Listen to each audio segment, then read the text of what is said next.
రాజన్న సిరిసిల్ల జిల్లా ఇల్లంతకుంట మండలంలో రైతుల నీటి కోసం ధర్నా చేశారు.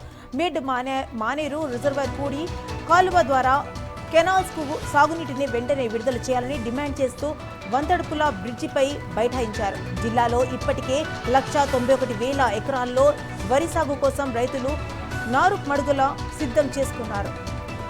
ఇందులో ఇల్లంతకుంట మండలంలోనే 3,400 ఎకరాలు వరి నాట్లు వేశారు. నీరు అందకపోతే పంటలు దెబ్బతింటాయని, తాము పెట్టిన పెట్టుబడులు వృధా అవుతాయని రైతులు ఆవేదన వ్యక్తం చేశారు. సాగు కోసం పెట్టుబడులు పెట్టిన తమకు నీటి కొరత మరింత ఆందోళన కలిగిస్తోందని రైతులు చెబుతున్నారు.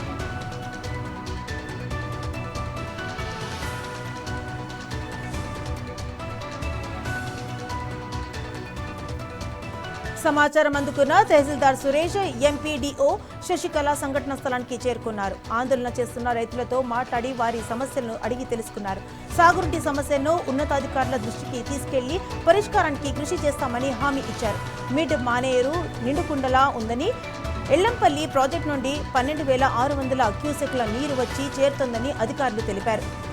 మూలవాగు, మానేరు వాగుల నుండి మరో 953 క్యూసెక్ల ప్రవాహం మిడ్ మానేరుకు వస్తుందని, తాగునీటి, సాగునీటి అవసరాలకు ఎలాంటి ఢోకా ఉండదని అధికారులు ధీమా వ్యక్తం చేశారు.